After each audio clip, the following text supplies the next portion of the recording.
Hi friends, நான் தான் உங்கள் Gautham. Welcome to monkey restaurant. இன்றைக்கி நம்ம இந்த வீடியோவில் என்ன பார்க்க போகிறோம் அப்படின்னு பார்த்தீங்கன்னா, நல்ல ஒரு திக் கன்சிஸ்டன்சியில் சூப்பர் டேஸ்டியான மயோனிஸ் ரெடி பண்ணிக்க போகிறோம்.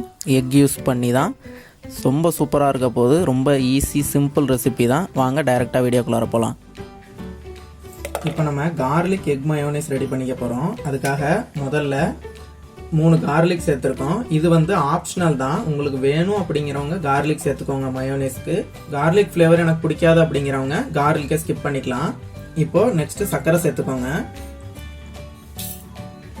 உப்பு சேர்த்துக்கலாம், மிளகுத்தூள் சேர்த்துக்கலாம், வினிகர் சேர்த்துக்கலாம். இப்போ இதில் எக் சேர்த்துக்க போகிறோம்.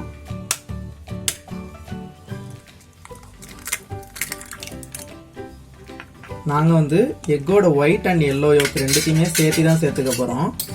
உங்களுக்கு வந்து மயோனிஸ் வந்து நல்ல ஒயிட் கலரில் மட்டும்தான் இருக்கணும் அப்படின்னு நினைக்கிறவங்க நீங்கள் வந்து வெள்ளைக்கருவை மட்டும் சேர்த்துக்கோங்க. அப்போ வந்து நம்ம மயோனிஸ் வந்து நல்லா ஒயிட்டாக இருக்கும்.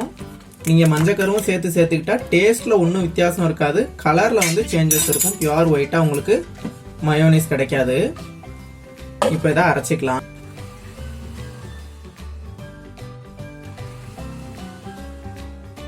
ரொம்பலாம் அரைக்கக்கூடாது. பார்த்தீங்களா, ஒரு 2 சுற்று விட்டோம். 2 சுற்று விட்டு ஸ்டாப் பண்ணிவிட்டு இப்போது இதில் எண்ணெய் சேர்த்துக்க போகிறோம். எண்ணெய் வந்து கொஞ்சம் கொஞ்சமாக சேர்த்தி 3 ரவுண்ட் நம்ம அரைக்க போகிறோம்.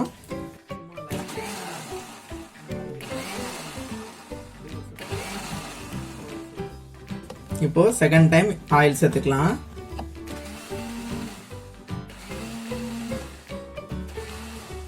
இப்படி நீங்கள் அரைக்கும் போதும் நல்லா கவனிக்க வேண்டிய விஷயம் என்ன அப்படின்னா, மிக்ஸி சூடாயிடக்கூடாது, அதையும் கவனிச்சுக்கோங்க. இப்போ ஃபைனலாக எல்லா ஆயிலையும் இப்போ இதில் சேர்த்துக்கலாம்.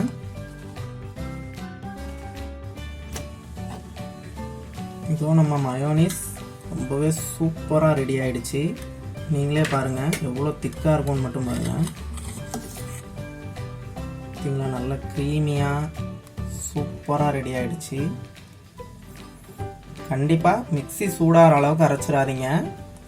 அதே மாதிரி விட்டு விட்டு தான் அரைக்கணும், அதையும் பார்த்துக்கோங்க. கண்டினியூஸாக நல்லா அரைச்சிட்டிங்க அப்படின்னா மயோனிஸ் ப்ராப்பராக வராது. இப்போது நம்ம மயோனிஸ் ரெடி பண்ணதுலேருந்து ஒரு 1/2 hour கிட்ட ஆயிடுச்சு. இப்போ பாருங்கள் அதோட கன்சிஸ்டன்சி மாறி இருக்கும். நம்ம மிக்சிலேருந்து எடுத்தப்போ எவ்வளோ கொஞ்சம் தண்ணியாக இருந்த மாதிரி தான் இருந்திருக்கும். இப்போ பாருங்கள் நல்லா க்ரீமியாக எவ்வளோ சூப்பராக ஆயிடுச்சு. கொஞ்சம் டைம் ஆகும்போது மயோனிஸ் வந்து அதோட கன்சிஸ்டன்சி இன்னும் கொஞ்சம் நல்லா கெட்டியாயிரும்.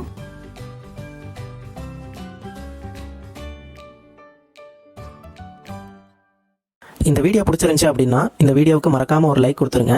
உங்களோட கருத்துக்கள் சந்தேகங்கள் எதாக இருந்தாலும் கீழே கமெண்ட் பண்ணிடுங்க. நம்ம சேனலுக்கு புதுசாக யாரும் வந்திருக்கீங்க அப்படின்னா கீழே இருக்கிற ரெட் கலர் சப்ஸ்கிரைப் பட்டனை கிளிக் பண்ணி நம்ம சேனலை சப்ஸ்கிரைப் பண்ணிக்கோங்க. அப்படியே பக்கத்தில் இருக்க பெல் ஐக்கானையும் கிளிக் பண்ணிக்கோங்க. அப்போ தான் அடுத்தடுத்து நாங்கள் போடக்கூடிய சமையல் வீடியோக்கெல்லாம் உங்களுக்கு நோட்டிஃபிகேஷனாக வந்துடும்.